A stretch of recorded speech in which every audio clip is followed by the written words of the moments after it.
From the Vatican, Pope Francis has died.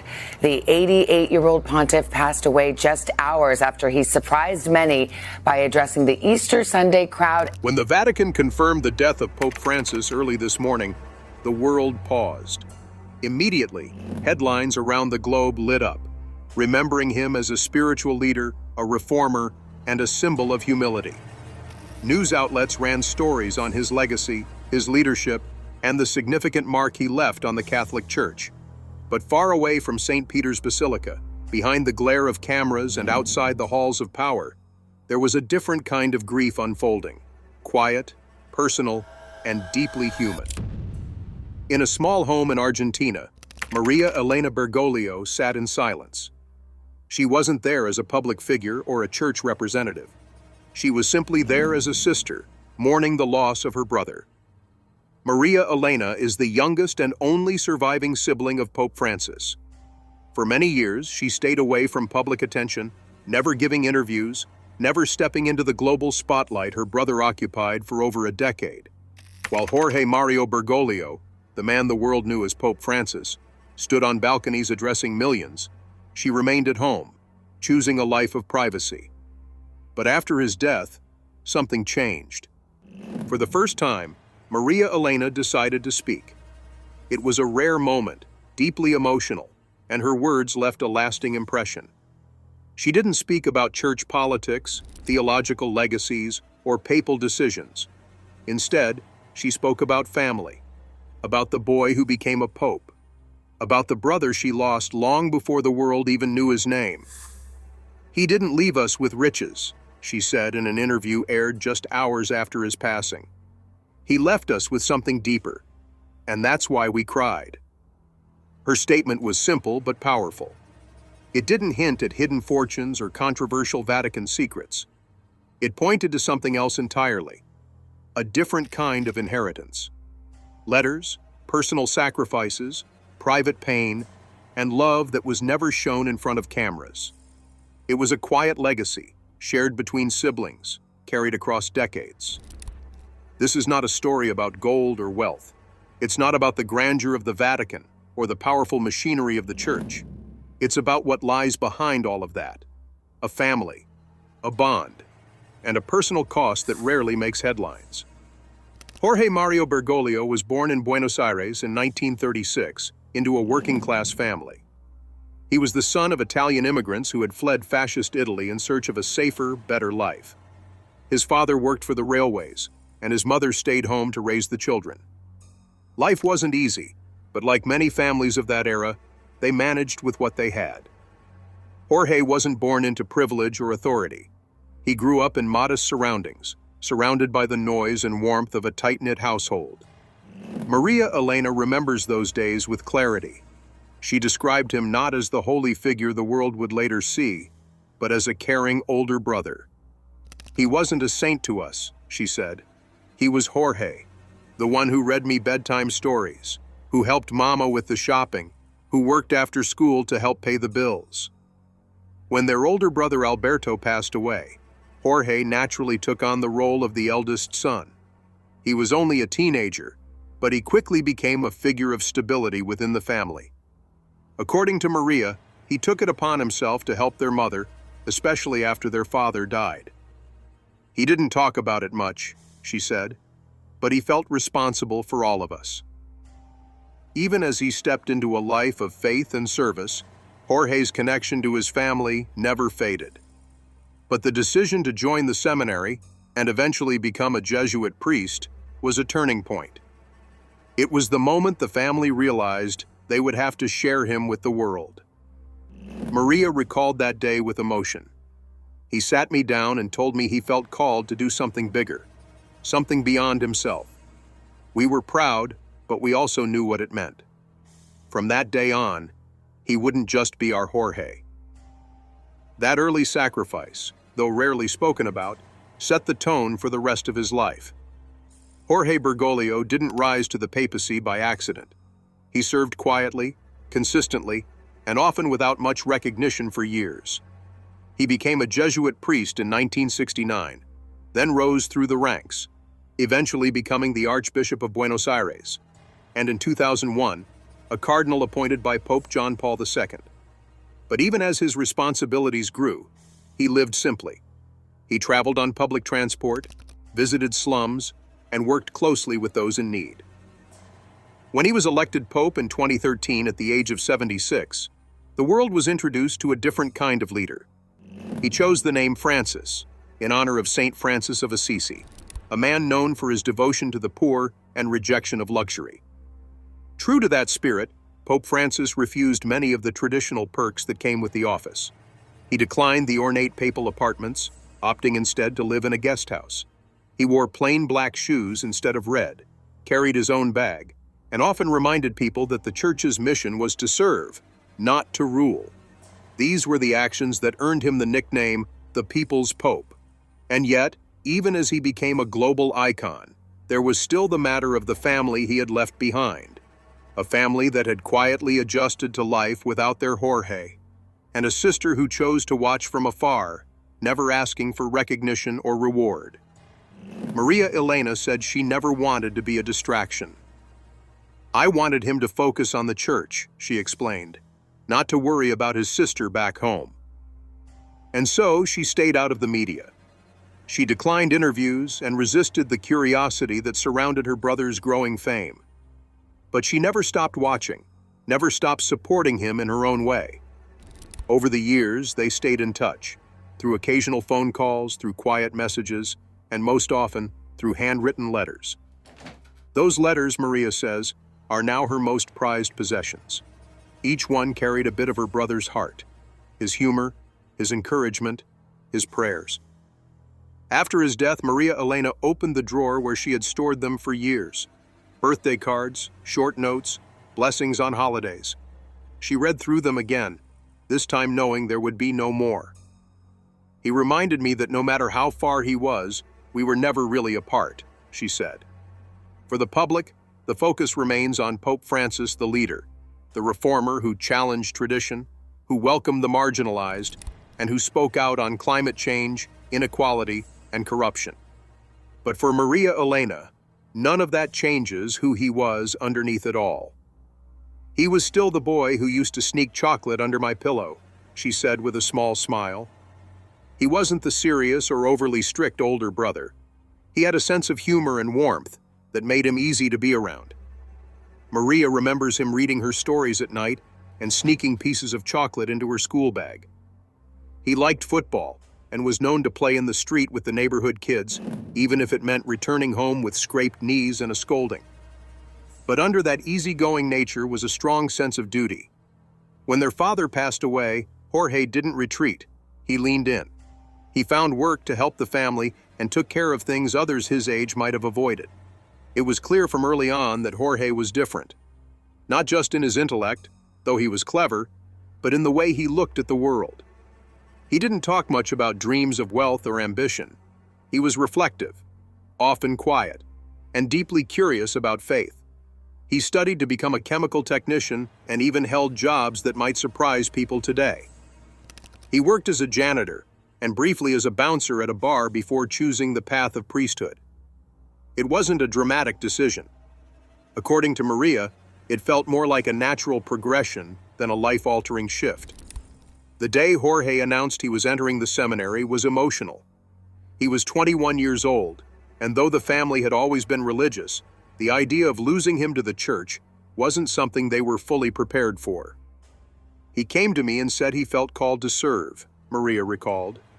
He said it quietly, not with pride, not with expectation, just with certainty. For Maria Elena and the rest of the family, it marked the beginning of a new chapter. Jorge was still alive, still present, but in a very real way, they were letting him go.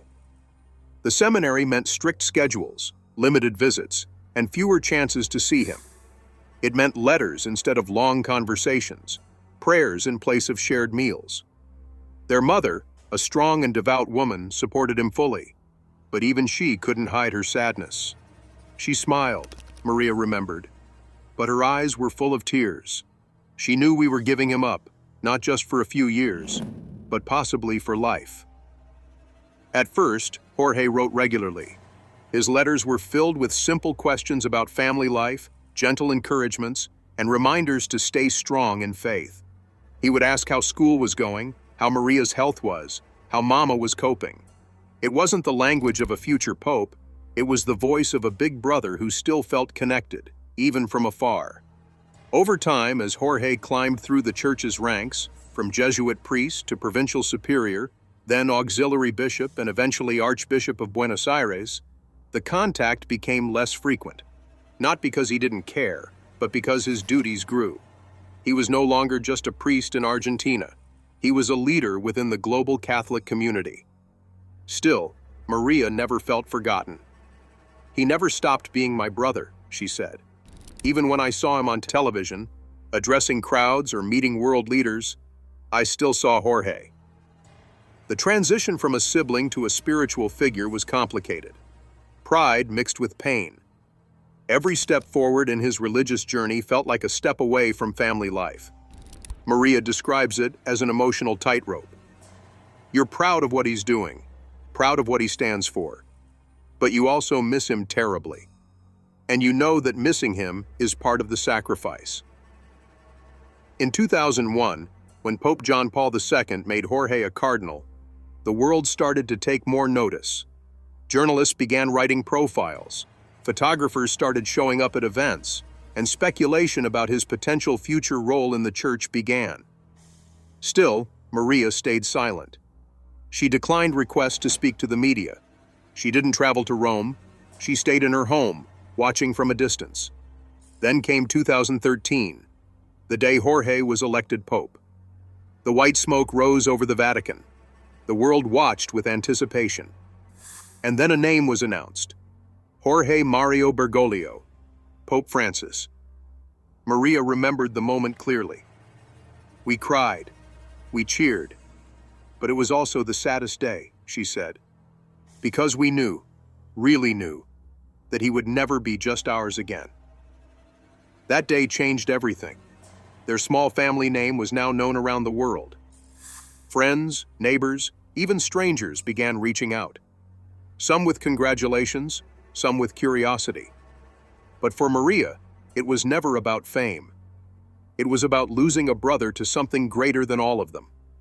Despite the distance, despite the responsibilities of the papacy, Jorge still found ways to connect. The letters didn't stop, sometimes short, sometimes longer. They arrived in careful handwriting, always addressed the same way: to my sister. He wrote about faith, about strength, about the importance of family. He never spoke about the pressures of being pope. He didn't share complaints or stories of hardship. Instead, he reminded her to stay strong, to keep praying, to remember who she was. Maria kept every one of those letters, in a small drawer, wrapped in a cloth, protected from dust and time. "That's the only inheritance I want," she said. "Those words, his thoughts, they're worth more than anything." People often assume that powerful figures lead separate lives, detached from the ordinary. But for Maria, the reality was far more human. Jorge wasn't distant or unreachable. He was still, at his core, the same boy who made her laugh and held her hand when things got tough. Even as pope, Jorge never allowed fame to change his personal values. He refused the papal palace, chose a modest apartment, and insisted on paying his own hotel bills. These choices weren't for show. They were consistent with the man Maria had known her entire life. For the Bergoglio family, the decision Jorge made to enter the priesthood was not just his own. It quietly reshaped all of their lives. When he walked through the doors of the seminary as a young man, he was stepping into a new life. But in doing so, he was also stepping away from the one he had known and from the people who had loved and depended on him most. For his sister Maria Elena, the absence was not just physical. It left a permanent space at the table, a different rhythm in the home. Jorge had been the glue that helped hold the family together after the death of their father. He had filled the role of eldest brother, caregiver, and leader. When he left, there was no replacement for that role. "He was always the one who made sure we were okay," Maria said. "When he was gone, we didn't fall apart, but we felt the crack." The Bergoglio household adjusted, as families often do, but the emotional toll was lasting. Their mother, who had supported Jorge's decision to follow his calling, found herself leaning more on faith and less on presence. She prayed harder. She smiled less. And though she never asked him to stay, she felt the weight of what his choice meant. Still, they supported him. Not once did the family question his decision. They clipped articles about him from newspapers, saved photographs from his ordinations and appointments, and kept his letters safe in drawers. They didn't ask for public attention or special treatment. They didn't speak to the press. They lived quietly, away from the Vatican, away from the cameras, watching his journey unfold from a distance. When Jorge became a cardinal in 2001, it was a moment of celebration mixed with private sadness. The family knew what such a role meant. More responsibility, more distance, and a stronger sense that Jorge now belonged to something far larger than the family home in Buenos Aires. It was beautiful, Maria recalled, but it also made us realize we were sharing him with the world. And that meant we would never really have him back. In 2013, when Jorge was elected Pope, that sense of distance became permanent. For the Bergoglios, it was a day of pride, but also of quiet mourning. As Maria put it, we knew that day he wasn't just ours anymore. He belonged to everyone. The global attention brought a new set of challenges. The media became interested not just in Pope Francis, but in his relatives. Journalists came knocking on doors. Old acquaintances were contacted. Stories began to circulate, some true, some exaggerated, some completely unfounded. The family, especially Maria Elena, found themselves under a spotlight they had never asked for. She stayed silent, not because she had nothing to say, but because she believed her brother's story was best told through his actions. "We didn't want fame," she explained.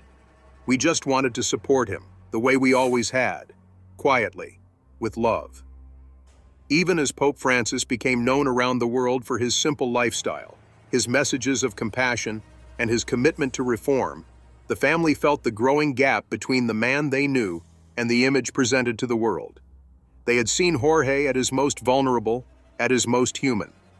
They knew the boy who played football in the street and laughed over dinner. They knew the teenager who sat in silence after their father's death, holding back tears.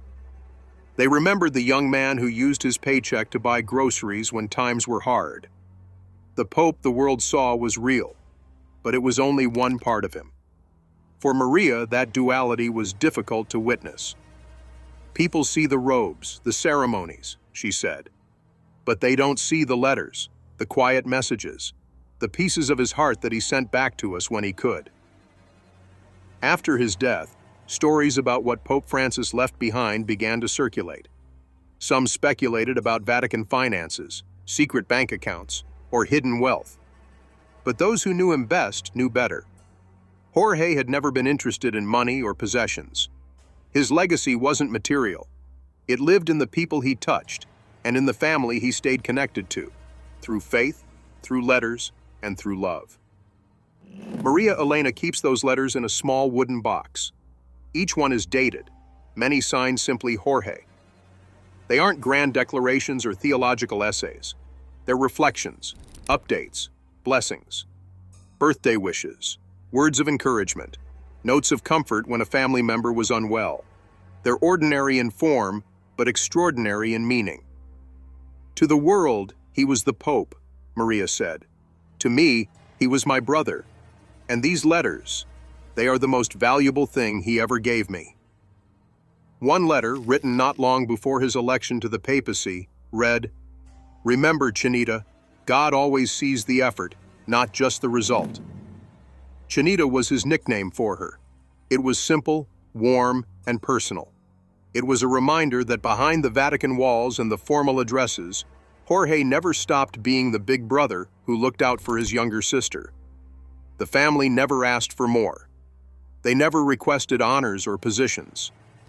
When offered symbolic items from the Vatican after his death, papal garments, keepsakes, they declined most of it. Maria asked only for the letters. That was enough, she said.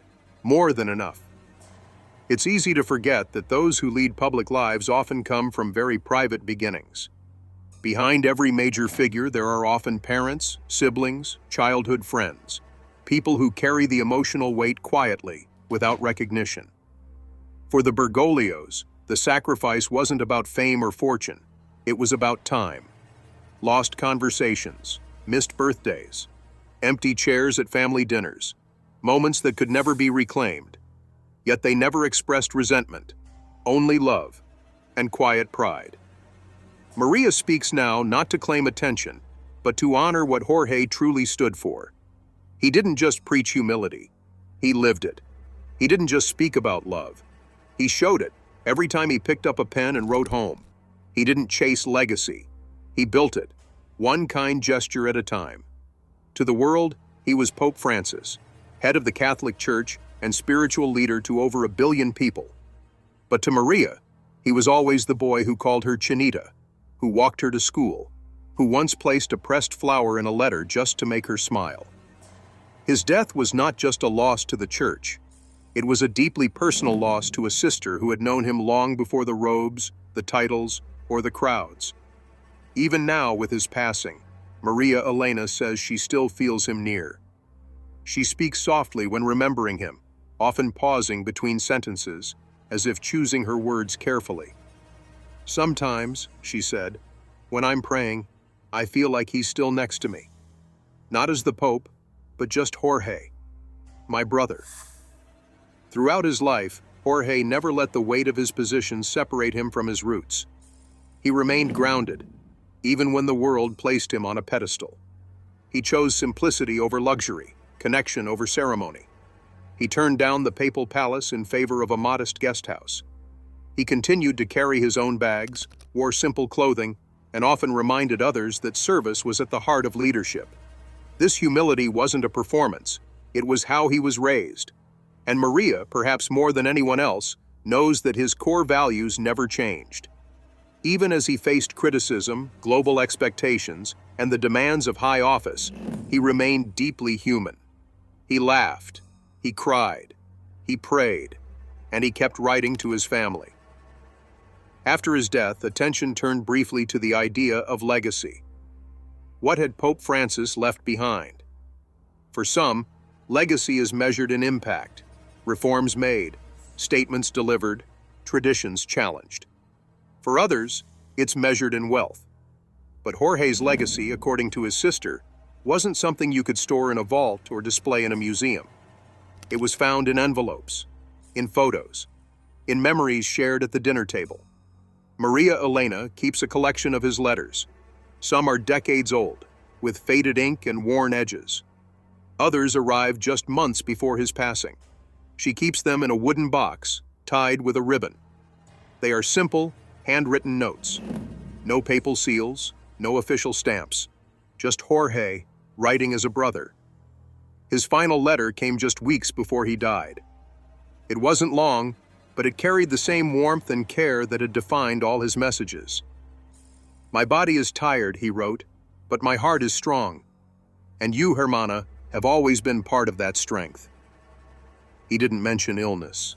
He didn't say goodbye. He spoke of hope, of faith, of love.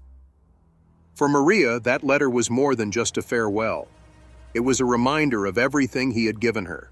Not money, not possessions, but presence. Through distance, through duty, through decades of separation, he had never stopped showing her that she mattered. And now, in his absence, she holds on to those words as if they were spoken yesterday. They made me feel like he was never really gone, she said. Even now, I read them, and I hear his voice. She doesn't pretend the years were easy. She admits she sometimes wished he hadn't become pope. Not because she didn't support him, but because of what it cost. Less time together, fewer conversations, missed birthdays and milestones. Sometimes I wondered what life would have been like if he had just stayed here, she confessed. If he had lived a quieter life, maybe I would have had more of him. But then she thinks about the people he helped, the children he blessed, the refugees he embraced, the way he spoke for those who had no voice. And she knows. It was worth it, she said. Not just for the church, but for the world. Still, the cost was real. Fame and global responsibility took their toll. The Bergoglio family faced media attention, pressure, and speculation. They read stories that misrepresented his past, that questioned his motives, that tried to paint him in a light that didn't match the man they knew. Maria stayed silent through most of it. But after his passing, she felt the time had come to speak, not to defend his legacy, but to show the world the person behind it. She remembers how some stories accused Jorge of remaining silent during Argentina's military dictatorship in the 1970s. Others claimed he became a priest after suffering a heartbreak. Maria said those stories misunderstood him completely. He didn't run from anything, she explained. He faced it, quietly, carefully, but with courage. She believes her brother didn't defend himself publicly because he never believed in using the spotlight to justify personal choices. He wasn't interested in winning arguments, she said. He was interested in doing what was right. Now, in the silence that follows his death, Maria hopes people will look beyond the headlines and titles, that they will see Jorge, not just Pope Francis, a man who believed in service, a brother who stayed kind, even when the world turned cruel, a son who made his mother proud, not with riches, but with how he lived. In his home country of Argentina, the mourning has taken on a deeply personal tone. In one of Buenos Aires's poorest neighborhoods, Zavaleta, locals gathered in prayer and remembrance. They spoke of a man who visited often, not just as a religious figure, but as someone who listened, who remembered names, and who offered comfort without judgment. For them, Jorge Mario Bergoglio was never just the Pope. He was someone who never forgot where he came from. His actions went beyond symbolic gestures. He chose not to live in the grand papal palace, instead staying in the modest guest house at the Vatican. He frequently met with the homeless, washed the feet of prisoners, and made surprise phone calls to ordinary people going through hard times. These were not publicity stunts. They were habits formed long before he wore white robes.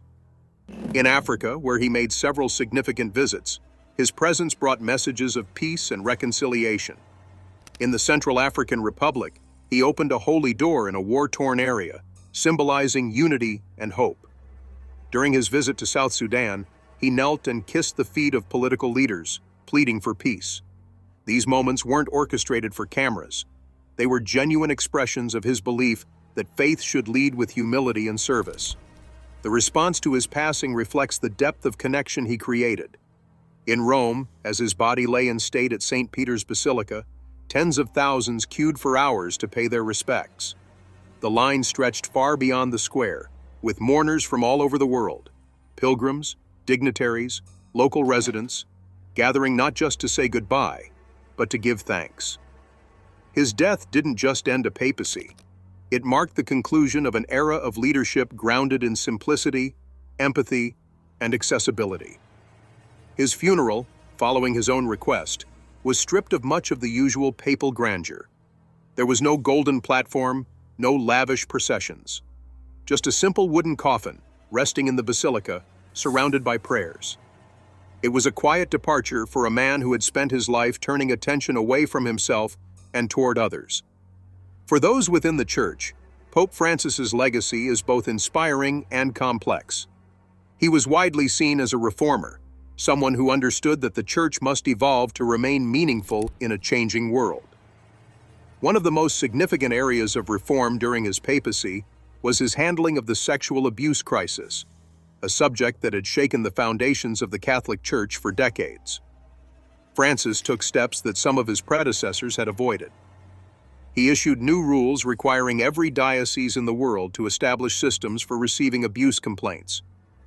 He also made it mandatory for clergy to report abuse and cover-ups, including by bishops. These measures marked a significant departure from past approaches, which were often criticized for secrecy and protectionism. However, not all responses to his efforts were positive. Survivors and advocates pointed out that while Francis made important structural changes, there were still concerns about enforcement and transparency.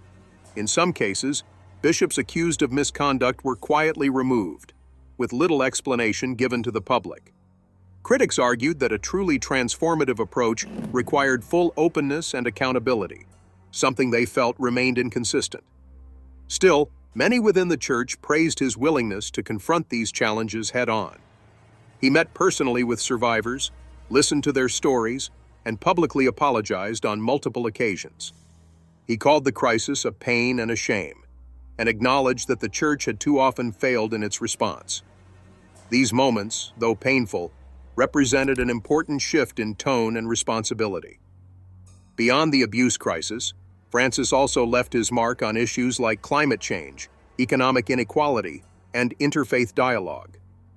His 2015 encyclical Laudato Si urged global action on environmental protection, framing it not as a political issue, but a moral one. He repeatedly called on wealthier nations to do more, to take care of the planet and the poor simultaneously. He spoke at the United Nations, visited refugee camps, and championed conversations between different faith communities. These efforts expanded the Church's role in global affairs, positioning it not just as a religious authority, but as a moral voice in the world. For many, Pope Francis represented a bridge, a way of bringing ancient traditions into dialogue with modern concerns. Now, with his death, the question turns to the future. What kind of church will emerge from this chapter? Will his reforms hold? Will the next leader follow the path of compassion and inclusion that Francis helped shape? For Maria Elena, his sister, the legacy is deeply personal. She isn't thinking about Vatican politics or doctrinal debates. She's thinking about the man who prayed for her every morning, the brother who sent her pressed flowers from a garden in Rome, the one who asked, even in his final weeks, for her to keep going, to keep loving, to keep believing. His death has opened a space, not just in the Church, but in the lives of those he quietly touched. From Zavaleta to St. Peter's, from refugee camps to hospital rooms, his legacy is being remembered not just in speeches, but in whispered prayers, in small acts of kindness, in letters tucked into drawers. And perhaps that's the greatest legacy of all. Not statues or titles, not buildings named in his honor, but a trail of compassion that lives on in others, in the people who continue his work, in the families he helped restore, in the voices that now carry his message forward.